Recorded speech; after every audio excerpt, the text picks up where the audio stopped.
Friends, आज हम बात करने वाले हैं 2024 में release super natural horror movie night swim. Movie की शुरुआत 1992 में हमें एक स्विमिंग पूल को दिखाते हुए होती है और हम देखते हैं स्विमिंग पूल का पानी अपने आप मूव होने लगता है और एकाएक पानी के अंदर से एक टॉय बोट निकलकर बाहर आती है और उस पुल में अपने आप चलने लगती है। उस टॉय बोट की आवाज सुनकर रेबेका की नींद खुल जाती है। वो अपने भाई टॉमी के कमरे में आती है तो देखती है टॉमी सो रहा होता है। हालांकि टॉमी काफी दिनों से बीमार चल रहा होता है और वो टॉय बोट भी उसी की होती है जो काफी समय पहले खो गई थी। अब रेबेका घर से बाहर आती है और पुल के पास जाती है और पुल से उस बोट को निकालने की कोशिश करती है, लेकिन तभी उसका पैर फिसल जाता है और पुल के अंदर गिर जाती है और डूबने लगती है। लेकिन तभी उसे बाहर उसकी माँ की परछाई दिखती है। जब रेबेका पानी के ऊपर आती है तो देखती है उसकी माँ वहाँ आसपास में कहीं नहीं होती। उसकी माँ क्या, वहाँ कोई भी नहीं होता है। अब रेबेका पुल से बाहर आना चाहती थी, लेकिन तभी वो टॉय बोट दोबारा ऊपर आ जाती है और चलने लगती है। रेबेका उसको पकड़ने की कोशिश करती है, लेकिन तभी कोई अनजान शक्ति रेबेका का पैर पकड़कर नीचे खींचने लगती है, जिससे रेबेका डूबने लगती है। जब वो डूबती है तो उसे पुल के बाहर बहुत सारी परछाइयां दिखती हैं और थोड़ी देर में रेबेका गायब हो जाती है और हमें पुल के बाहर का सीन दिखाया जाता है जहाँ कोई नहीं होता है, बिल्कुल सुनसान होता है। अब सीन शिफ्ट होता है और हम प्रेजेंट टाइम में आ जाते हैं और हम वेलर फैमिली को देखते हैं, जिसमें हस्बैंड रे, उसकी वाइफ यू, बेटी लीजी और बेटा इलियट होते हैं। रे पहले बेसबॉल का बहुत बड़ा खिलाड़ी था, लेकिन बीमारी के कारण रे को अपने बेसबॉल करियर से संन्यास लेने के लिए मजबूर होना पड़ा। उसके एक पैर में भी प्रॉब्लम होती है, जिसकी वजह से वो स्टिक के सहारे चलता है। आज वेलर फैमिली अपने लिए नया घर ढूंढने के लिए निकलते हैं तो उन्हें एक घर के सामने सेल का बोर्ड लगा दिखता है। ये वही घर होता है जिसे हमने मूवी के शुरुआत में देखा था, जिसके स्विमिंग पूल में रेबेका गायब हो गई थी। अब एजेंट उनको घर दिखाती है और बताती है ये घर काफी लंबे समय से खाली पड़ा था। वहीं रे घर के पीछे उस स्विमिंग पूल को देखता है। वहीं उसको पुल के अंदर एक बेसबॉल दिखती है। वो उसको उठाने की कोशिश करता है और स्लिप करके पुल के पानी में गिर जाता है। जब वो पुल के पानी के अंदर गिरता है तो उसे पास्ट के विजन्स आने लगते हैं जब वो बेसबॉल खेल रहा होता है। फिर वो बहुत मुश्किल से पुल से बाहर आता है। अब सीन शिफ्ट होता है और हम रे को एक हॉस्पिटल में देखते हैं। फिर डॉक्टर उसको बताती है कि उसकी कंडीशन कुछ खास अच्छी नहीं है, तो इसलिए उसे कुछ और भी टेस्ट करने होंगे और साथ ही वो रोज कुछ एक्टिविटी करने की एडवाइस देती है, जैसे हो सके तो रोज वॉकिंग करो, योगा करो और पॉसिबल हो तो वाटर थेरेपी लो, यानी कि स्विमिंग। तो रे अपनी वाइफ से बोलता है कि वो पुल वाला घर कैसा रहेगा, हम वहाँ रह सकते हैं, बच्चों को वहाँ पर काफी खुली जगह मिल जाएगी और घर के पीछे मेरी वाटर थेरेपी भी हो जाएगी। यू भी उसकी इस बात से सहमत हो जाती है और फाइनली वो उस घर को खरीद लेते हैं और अपने नए घर में शिफ्ट हो जाते हैं। वहीं लेजी जब अपने कॉलेज जाती है तो वहाँ पर रोबिन नाम का एक लड़का उसको मिलता है। वो उसको एक स्विमिंग क्लब के लिए इनवाइट करता है। अब दूसरे दिन रे अपनी पूरी फैमिली के साथ मिलकर उस स्विमिंग पूल की सफाई कर रहा होता है। अभी वो सफाई कर रहा होता है तभी उसके हाथ पे कट लग जाता है और उस होल से गंदा पानी भी बाहर आने लगता है। तो रे उसको ठीक करने के लिए पुल सर्विस वालों को बुलाता है। तो वो लोग रे को बताते हैं कि ये सेल्फ स्टनिंग पुल है जो अपना पानी इस एरिया के किसी भूमिगत झरने से लेता है, जो कि काफी अच्छा माना जाता है। फाइनली पुल रेडी हो जाता है और पूरी रे फैमिली वहाँ एंजॉय करती है। ईव पुल में कॉइन्स फेंकती है तो लेजी और इलियट स्विम करते हुए जाते हैं और सारे कॉइन्स कलेक्ट करके वापस लाते हैं। पूरी की पूरी फैमिली इस नए घर में स्विमिंग पूल के साथ काफी खुश होती है। अब सीन शिफ्ट होता है और हम रे को देखते हैं जो कि अपनी चीजों को अनबॉक्स कर रहा होता है। तो उसे उस बॉक्स में एक कैमरा मिलता है। जब वो वीडियो प्ले करके देखता है तो उसे पुरानी यादें ताजा हो जाती हैं, तो वो अपनी पूरी फैमिली के साथ एंजॉय कर रहा होता था। वहीं ईव रात में अपने सारे काम निपटाकर पुल में स्विम करने जाती है। जब वो पानी के अंदर तैर रही होती है तो उसे पुल के किनारे रे दिखता है, लेकिन जब ईव पानी से बाहर आती है तो देखती वहाँ रे नहीं होता। रे क्या वहाँ आसपास में कोई भी नहीं होता है, बिल्कुल वैसा ही जैसा शुरुआत में रेबेका के साथ हुआ था। अब ईव थोड़ी डर जाती है। वो वापस अपने घर में जाती है तो देखती है रे अपने बेड पर सो रहा होता है। फिर अपने विंडो से बाहर उस स्विमिंग पूल को देखती है तो फिर वो रे से पूछती है कि क्या वो स्विमिंग पूल के आसपास गया था। तो रे बोलता है नहीं, मैं तो सो रहा था। तो ईव रे से बोलती है कि हमें स्विमिंग पूल के ऊपर कवर लगा देना चाहिए। उसी रात हम रे की बिल्ली, जिसका नाम साइडर होता है, उसे पुल के पास देखते हैं। तभी पुल के अंदर से एक टॉय बोट बाहर आ जाता है। ये वही टॉय बोट होती है जो हमने मूवी की शुरुआत में देखा था। तो कैट गुर्राने लगती है और इसी के साथ सीन शिफ्ट हो जाता है। मॉर्निंग में रे की फैमिली अपने कैट को ढूंढ रही होती है तो वे देखते हैं कि उनकी कैट की कलर बेल्ट उस पुल में तैर रही होती है, लेकिन कैट आसपास में कहीं नहीं होती है। इधर रे जब अपने हाथ की पट्टी को चेंज करने के लिए पट्टी खोलता है तो देखता है कि उसके हाथ की चोट पूरी तरह से भर चुकी होती है, यहाँ तक कि उसके हाथ पे उस कट के निशान भी गायब हो जाते हैं। देखकर शॉक रह जाता है। रे दोबारा हॉस्पिटल चेकअप के लिए जाता है तो डॉक्टर उसकी रिपोर्ट देखकर शॉक रह जाती है और बताती है कि मैंने आज तक अपनी लाइफ में इतने कम टाइम में किसी में इतना इम्प्रूवमेंट नहीं देखा और हमें और टेस्ट करने होंगे, पर फिलहाल लगता तो नहीं कि कोई और घाव है। व्हाइट टिश्यूज में भी काफी सुधार है। तो रे बोलता है कि मैंने मैंने आपकी दी हुई नई डाइट शुरू की और साथ में वाटर थेरेपी भी कर रहा हूँ, वो भी दिन में 2 बार। नेक्स्ट डे हम इलियट को देखते हैं जो अकेले ही स्विमिंग कर रहा होता है और कॉइन का बॉक्स पुल के बाहर रखा होता है। तभी हम किसी के साइडों को देखते हैं और पुल के अंदर कॉइन्स गिरने लगते हैं। तो इलियट को लगता है उसके फादर रे फेंक रहे होंगे, लेकिन जब इलियट पानी के ऊपर आता है तो देखता वहाँ पर कोई नहीं होता है। वो अब दोबारा स्विमिंग करने लगता है, फिर से कॉइन्स गिरने लगते हैं। जब वो बाहर की तरफ देखता है तो उसे रेबेका की शैडो दिखती है, लेकिन इलियट को लगता है कि लेजी होगी। वो दोबारा पानी के ऊपर बाहर आता है तो देखता वहाँ कोई नहीं होता है। फिर वो सोचता है शायद लेजी उसके साथ मजाक कर रही होगी। अब स्विमिंग करते वक्त इलियट को रेबेका की आवाज सुनाई देती है। जब वो ध्यान देता है तो उसे वो आवाज स्विमिंग पूल के साइड की वॉल से आ रही होती है। उस होल से आवाज आती है तो रेबेका बोलती है कि तुम्हारा टॉय मेरे पास है। जब इलियट अपना टॉय लेने के लिए हाथ आगे बढ़ाता है तो उसके हाथों में कुछ बाल आ जाते हैं। तभी एकाएक उस होल से एक भूतिया हाथ बाहर आता है और इलियट को पकड़ लेता है। अब इलियट बहुत डर जाता है। वो स्विमिंग पूल से बाहर आता है और अपनी माँ के पास जाकर सारी घटना के बारे में बताता है। ईव बाहर आती है और जाकर आसपास में देखती है, लेकिन उसे वहाँ कोई नहीं मिलता। अब अगली सुबह ईव एंड रे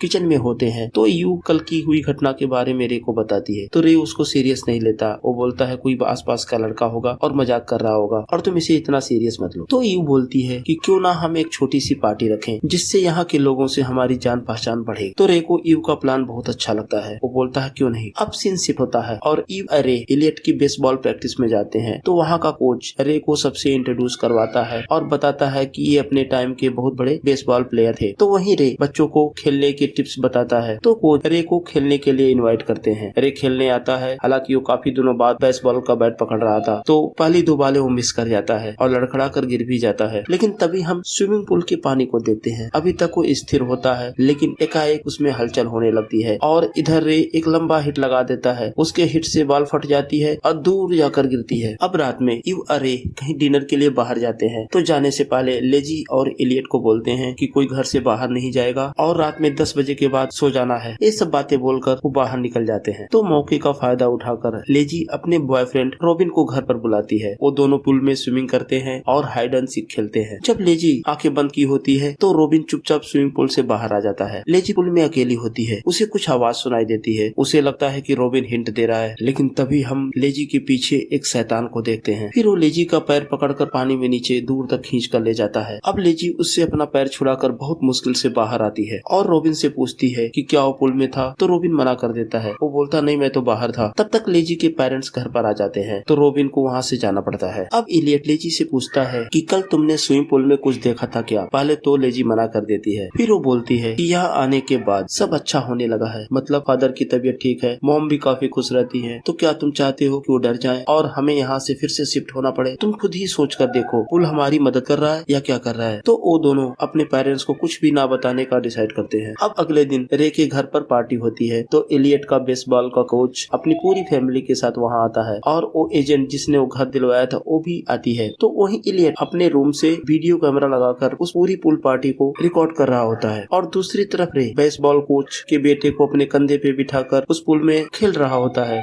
और वहीं ईव उस एजेंट से बात कर रही होती है। वो बताती है कि जब हम पुल को ठीक करवा रहे थे तो पुल सर्विस वालों ने बताया कि ये पुल लगभग 15 साल से भी ज्यादा टाइम से बंद पड़ा था। ये थोड़ा अजीब है कि पिछले 15 सालों में इस पुल को किसी ने इस्तेमाल नहीं किया। तो एजेंट बताती है कि सच में मुझे कोई अंदाजा नहीं था कि यह वही घर है। बाद में मेरी दोस्त ने मुझे बताया, लेकिन तब तक तुम इस घर में शिफ्ट हो चुकी थी और मैं तुम्हें डराना नहीं चाहती थी। कुछ पुराने हादसों की वजह से लोग इस पुल को इस्तेमाल नहीं करना चाहते क्योंकि इस पुल में एक बच्ची की डूबने से मौत हो गई थी। तो ईव उससे बताती है कि क्या उस छोटी बच्ची का नाम रेबेका था। एजेंट उसकी बात सुनकर बिल्कुल ही शॉक रह जाती है कि उसको उस बच्ची का नाम कैसे पता चला। वहीं दूसरी तरफ रे को एक अनजान शक्ति नीचे खींचने लगती है और वाटर स्प्रिंग के होल से काला पानी निकलता है और वो काला पानी रे के मुंह के अंदर चला जाता है, जिससे रे पोसेस्ड हो जाता है और उस बच्चे को लेकर पानी के अंदर जाने लगता है। लेकिन इलियट अपने कैमरे से सब देख रहा होता है। वो भाग कर जाता है, अपनी माँ को बुलाता है। फिर सब लोग स्विमिंग पूल में कूदकर रे और उस बच्चे को बाहर निकालते हैं और दोनों की जान बच जाती है। लेकिन कोच और उसकी वाइफ रे से काफी नाराज होते हैं। वो पुलिस में कंप्लेन तो नहीं करते, लेकिन वो बहुत नाराज होकर वहाँ से चले जाते हैं। ईव को पहले से ही उस पुल पर शक था, तो इसलिए वो उस घर को छोड़कर जाना चाहती थी। लेकिन एकाएक रे की तबीयत खराब हो जाती है तो उन्हें वहीं रुकना पड़ता है। दूसरे दिन ईव वाटर पंप से पुल का सारा पानी बाहर निकाल देती है और पुल को खाली कर देती है ताकि दोबारा उसमें कोई स्विम ना कर पाए। अब ईव इंटरनेट पर रेबेका के एक्सीडेंट केस के बारे में सर्च करती है तो पता चलता है कि बहुत पहले से पुल में कई ऐसी घटनाएं हो चुकी हैं और बहुत सारे सारे लोगों ने अपनी जान गंवाई है। यू रेबेका की माँ से मिलने के लिए उसके घर जाती है। रेबेका की माँ अपने बेटे थॉमस के बारे में बताती है कि वो वाशिंगटन में एम्बेसडर बन गया है और उसने काफी तरक्की की। लेकिन जब यू रेबेका के बारे में पूछती है तो मना कर देती है। वो बोलती है मेरी कोई बेटी नहीं थी। लेकिन यू के बार बार पूछने पर वो बताती है कि जहाँ पर अभी पुल है वहाँ पहले ना तो कोई घर था और ना ही पुल। वहाँ पर एक झील हुआ करती थी। झील के पानी के नीचे क्या था ये किसी को नहीं पता, लेकिन जो लोग झील से अपनी ख्वाहिशें बताते थे झील उनकी ख्वाहिशें पूरी कर देता था। लेकिन झील का पानी साथ ही में कुर्बानी भी लेता था। हर आदमी को एक कीमत चुकानी पड़ती थी अपनी ख्वाहिश को पूरी करने के लिए। उसे किसी अपने की कुर्बानी देनी पड़ती थी। जैसे सबकी इच्छा पूरी हुई वैसे मेरी भी हुई। थॉमस उस टाइम बहुत बीमार हुआ करता था, लेकिन आज वो बिल्कुल ठीक है। उस पानी की वजह से हमने भी कीमत चुकाई, यानी कि रेबेका की जान। ईव बोलती है कि रेबेका आपको अभी भी ढूंढ रही है, आप हमारी मदद कर सकती हैं, प्लीज कोई तो तरीका होगा ये सब रोकने का। लेकिन तभी वो महसूस करती है कि रेबेका की माँ पोसेस्ड है। उसकी आंखों से पानी निकलता है और साथ में ग्लास में रखा हुआ पानी अजीब सी हरकतें होने लगती हैं और वाटर फाउंटेन का पानी फर्श पर फैलने लगता है। ये सब देखकर यू घबरा जाती है और वहाँ से निकल आती है। लेकिन वो समझ चुकी है कि रे की विश पूरी होगी, यानी वो ठीक होगा, लेकिन उसके बदले उस किसी एक की कुर्बानी वो पुल जरूर लेगा। वहीं दूसरी तरफ हम देखते हैं पुल में पानी अपने आप भरने लगता है और रे भी पोसेस्ड हो चुका होता है। तभी लेजी और इलियट कहीं बाहर से घर आते हैं तो घर पर अंधेरा होता है। दोनों रे और यू को आवाज लगाते हैं। तभी इलियट एक गिलास में पानी पीने के लिए लेता है, लेकिन वो देखता है कि गिलास के पानी में अजीब सी हलचल होती है। अभी वो कुछ सोच ही रहा होता है, तभी उसे अपनी बिल्ली की आवाज सुनाई देती है, जिसे सुनकर वो बाहर की तरफ जाता है और इधर वो पानी जो ग्लास में टेबल पर रखा होता है अपने आप मूव हो रहा होता है, जिससे ये पता चलता है कि पूल के